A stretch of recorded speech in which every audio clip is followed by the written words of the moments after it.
Hello and welcome to the Business Communications assignment tutorial.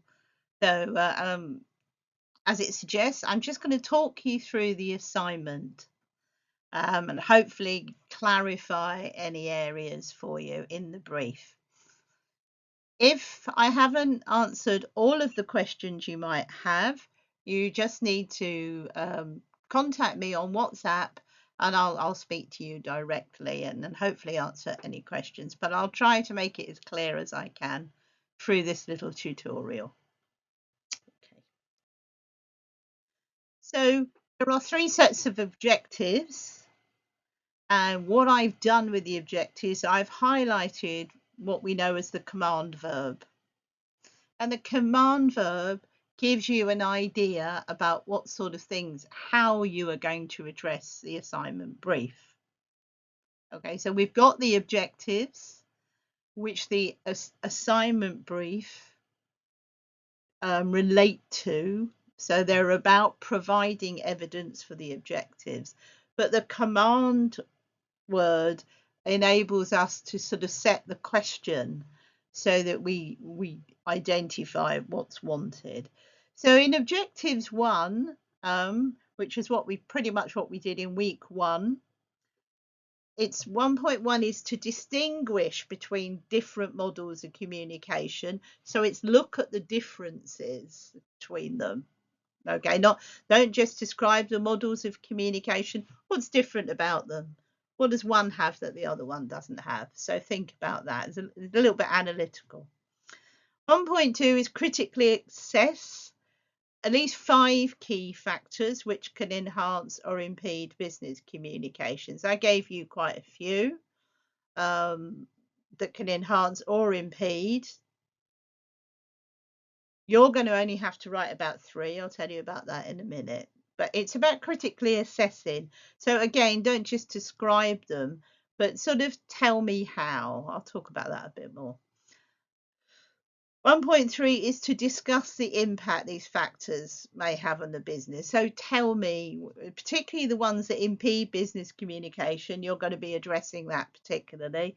You want to say, what are the ones that have that sort of impact? Okay.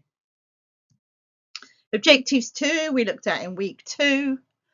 Identify the key purposes of business communication. So tell me, what are the purposes? Identify, just explain. Number 2 is assess the relative merits of different. So here we're talking about different methods of communication. What one is maybe more valuable than another, why?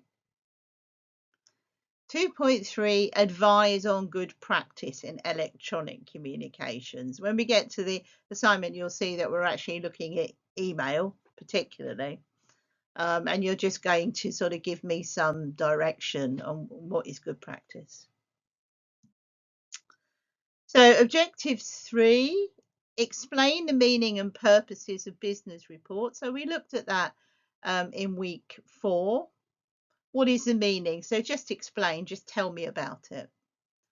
And 3.2, present a business report. You're not going to you're not going to present one to me. You're actually just going to write a bit of a business report. You're in fact just going to write an executive summary, but I'll talk to you about that. But the main thing is you're going to need a graphic.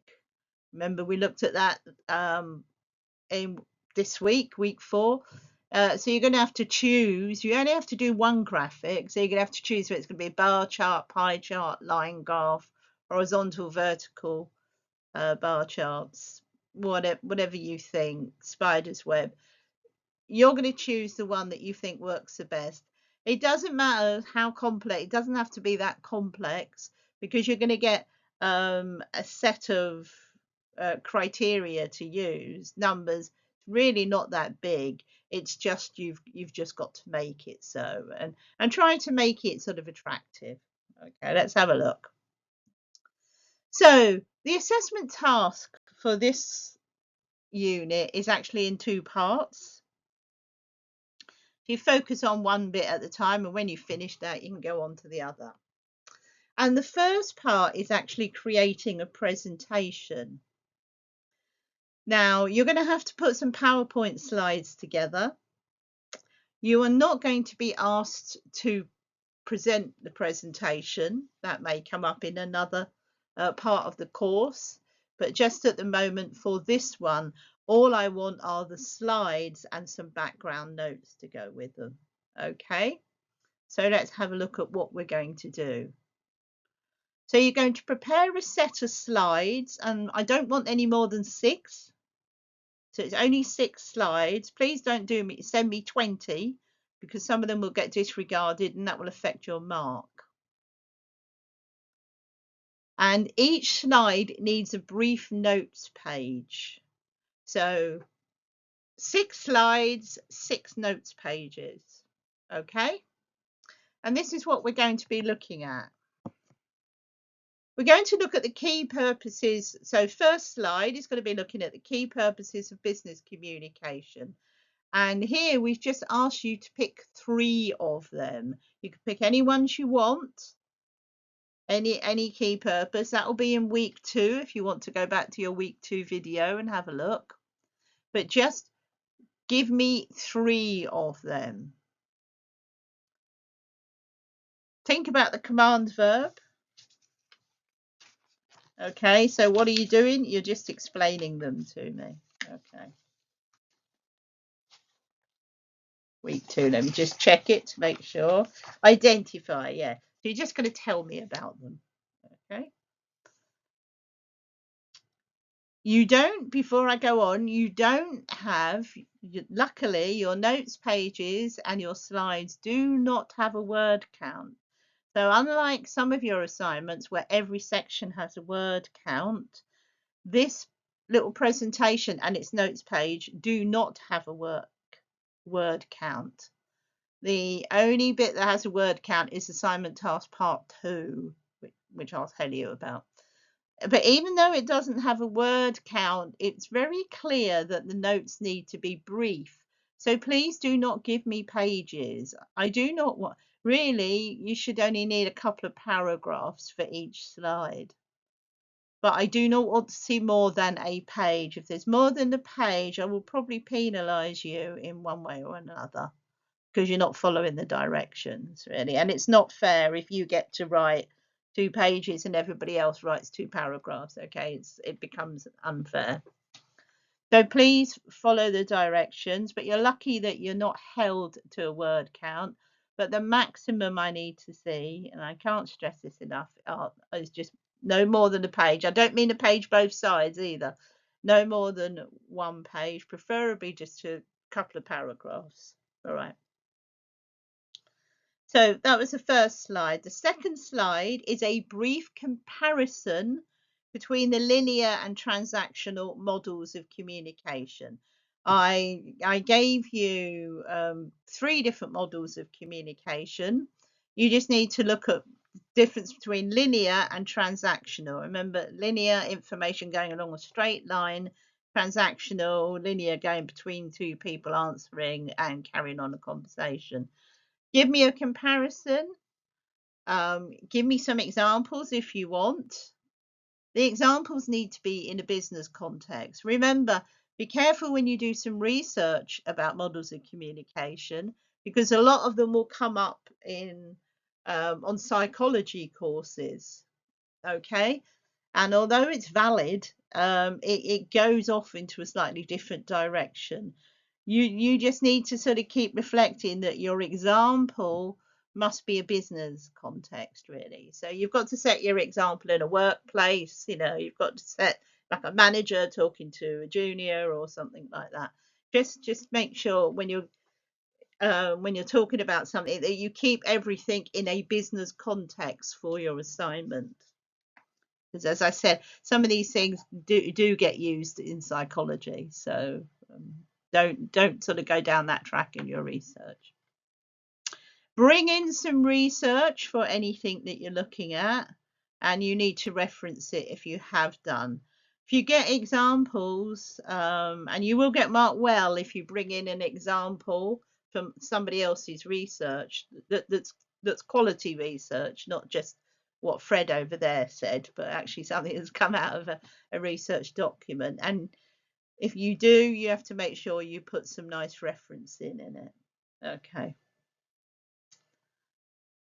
So brief comparison between linear and transaction models of communication with some examples. If you want a higher mark, give me some good examples. Okay. The next part, the next slide, the third slide, is pick 3 factors which can enhance business communication and 2 which can impede it. Okay, so I'm just having a look and see where that comes up.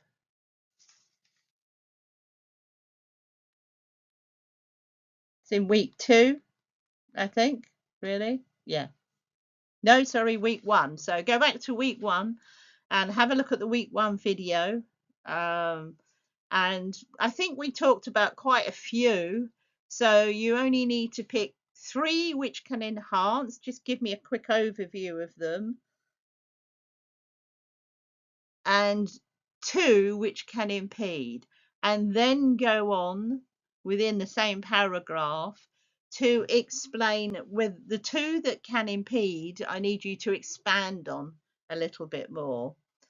And give me some idea of how it can impact a business. So what can be the negative effects? What could be the knock-on problem? And again, do a bit of research or use your own experience from your workplace if you can. But again, any additional research, make sure it's referenced properly. So, overview of 3 factors, 3 that can enhance, 2 which can impede, and then take those 2 that can impede and give me some extra sentences on how they can impact the business. You know, what detrimental effect can they have to the business? And I think we took there's a fair bit in week 1 for you to have a look at. The next part, so the 4th slide, is the relative merits of in-person communication versus one other form. And again, keep it in the business context. So we'll probably be talking about, you know, using the phone, sending someone an email, or sending a report, or even maybe doing an online sort of meeting. What can be the merits of these sort of approaches compared to just having an in-person face-to-face conversation? Or does the in-person face-to-face conversation always win out? If they do, it's fine, you know, whatever you come up with. But what you need to do is to evidence it. And again, I want a little bit of research from there. Maybe it could be from a handout that I gave you, or it could also be from some other documentation. But whatever it is, it needs a reference, okay? So the relative merits of in-person versus one or other form. So that's sort of your decision. I'll let you choose which one you do. Email's quite simple. Telephone work is quite different. So how does it work? That was week 2 video to look back on. The next one, which we looked at in week 3, was good practice sending and responding to email communications. Now, we looked at that in depth, really, and we also looked at social media. They've asked you to keep it specific to email, so please do that. Don't really tell me about good practice in social media. Don't get sidetracked into that. Okay, that is important nowadays for us, and that's why I looked at it with you. But for the assignment, they just want you to say what is good practice, sending and responding. So give me a few examples of good practice when you're sending off an email, few examples of good practice when you're answering an email. Okay, keep it sweet. So good practice. What are the right things to do?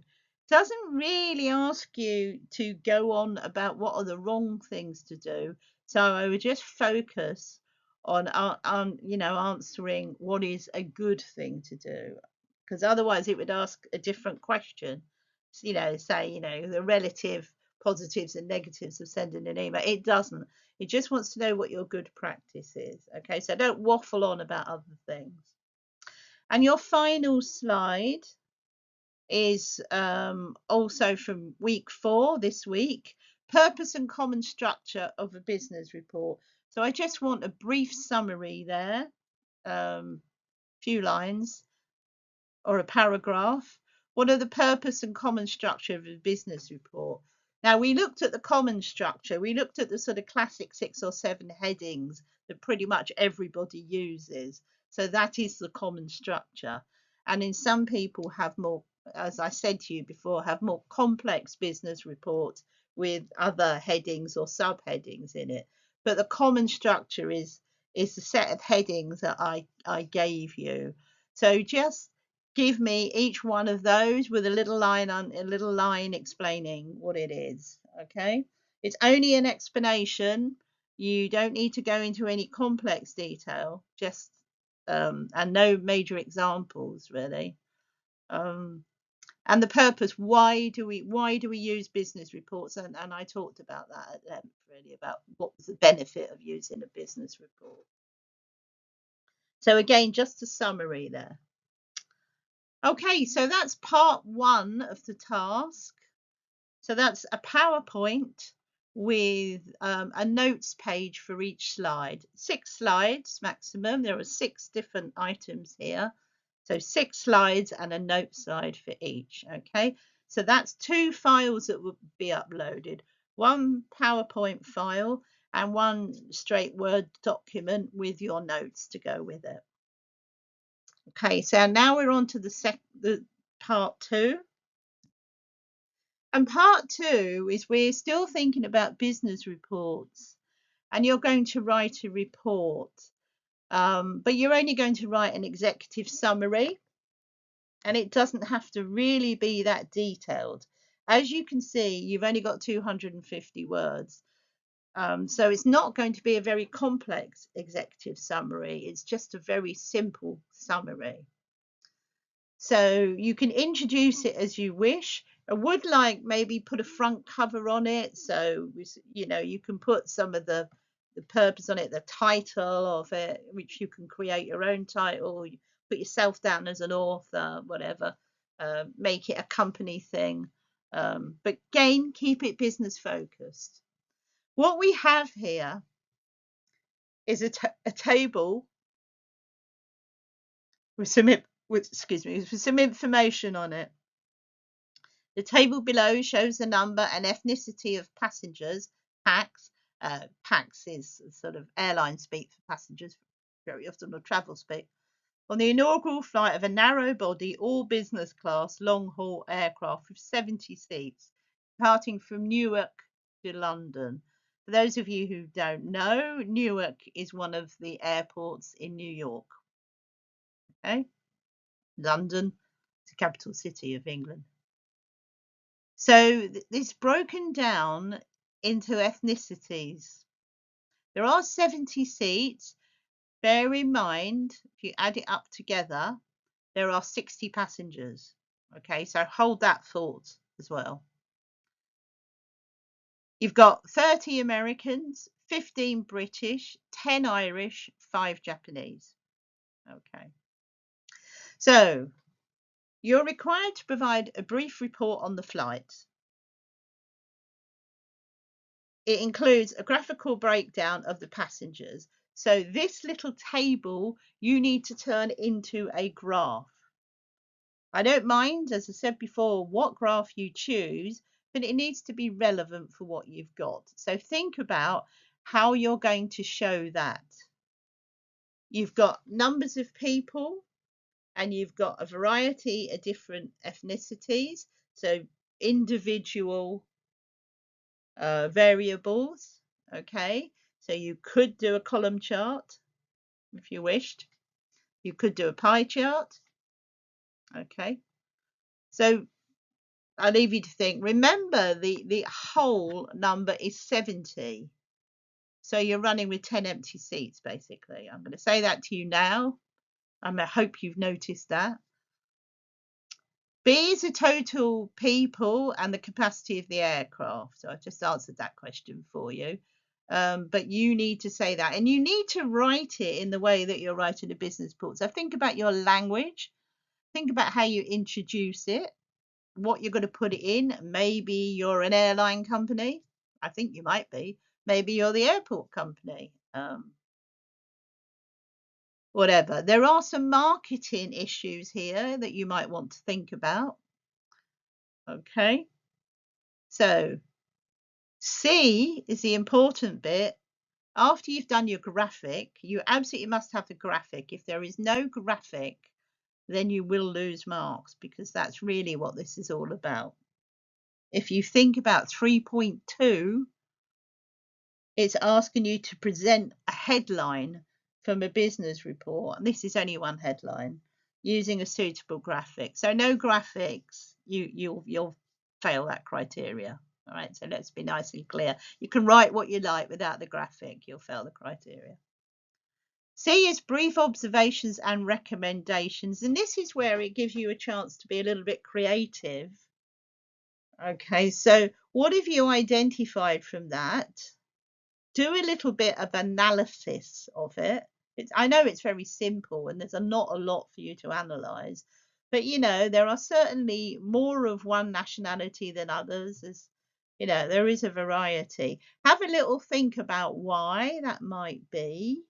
Think about where they're flying from and to. Could that be an indicator? This is business class. So bear in mind that, could they all be all business people? What's that telling you? And what sort of recommendations could you give?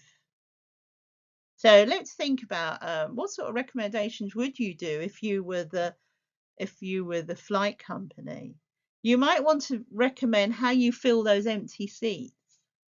Now here I leave it to your creativity, as long as it's sort of grounded in reality.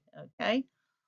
Again, if you find any research that works, but if not with this one, really it's the graphic that counts. So your recommendations, they can be sort of, as I said, you can be as creative as you want them to be, really.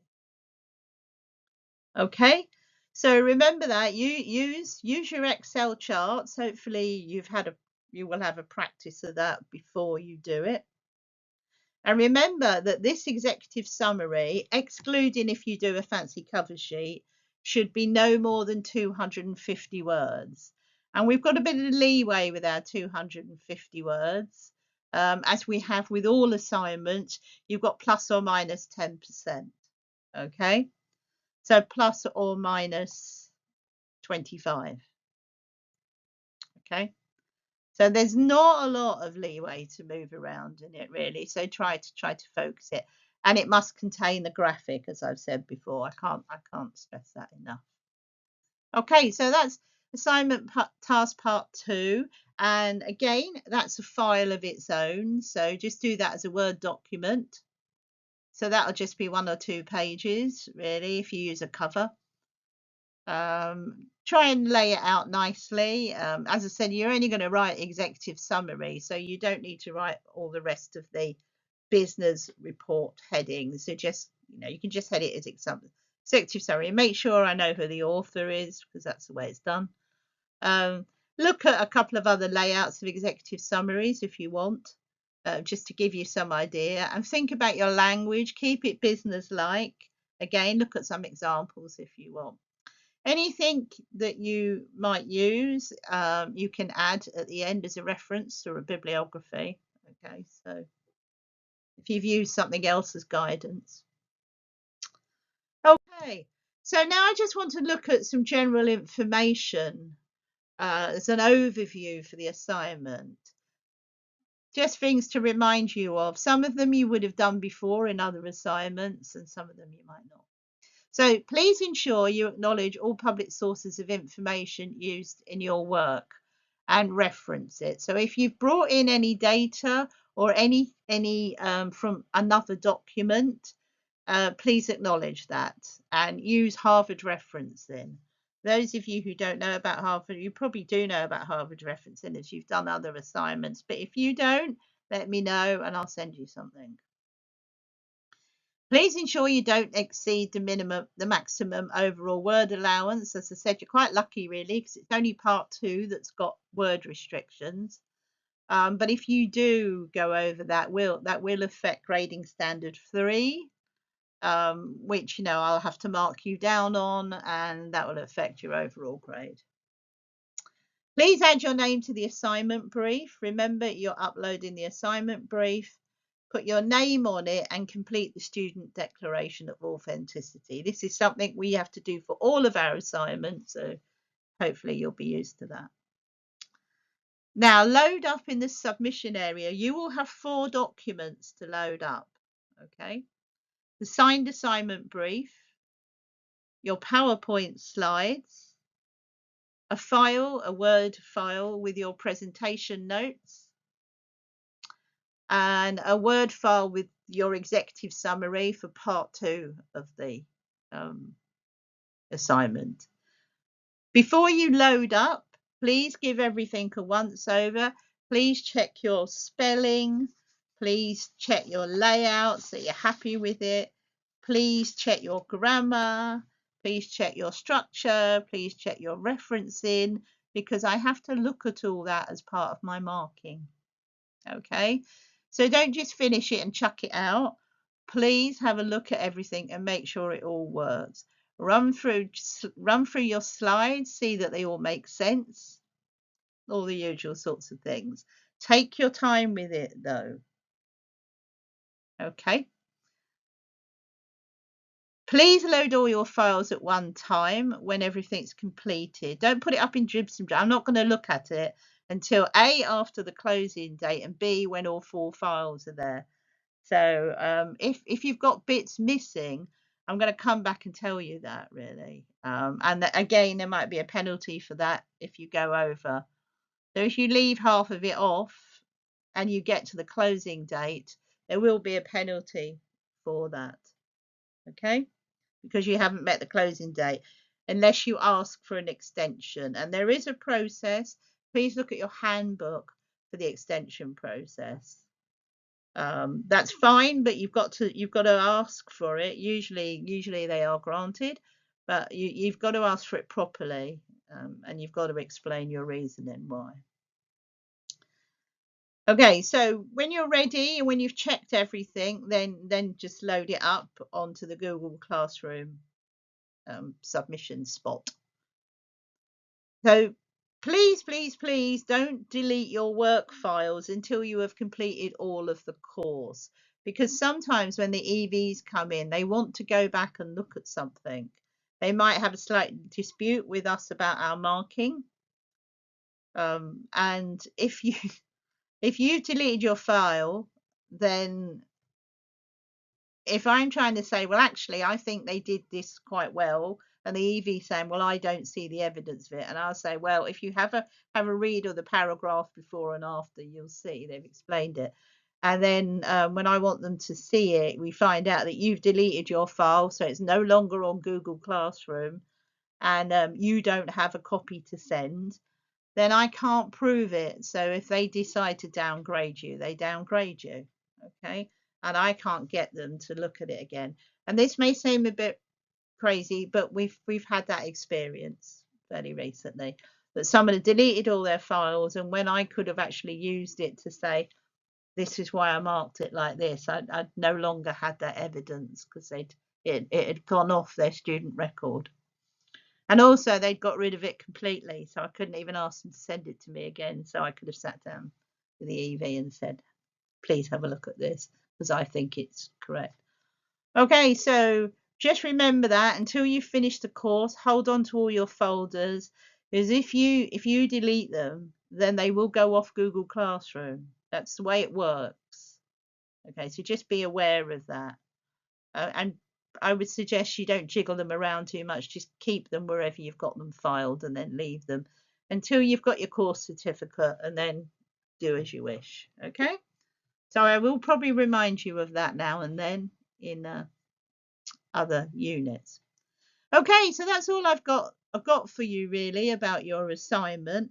Like I said, I will be sending out something to you just to connect with you, and just to reach out and say hello, just so as I can get your phone numbers so we can start a little WhatsApp group. So I'll be doing that probably in the next couple of days as well. All right. So good luck with this, and I am around for questions up until the closing date. Okay. Thank you very much. And I'll see you for another unit. Bye bye.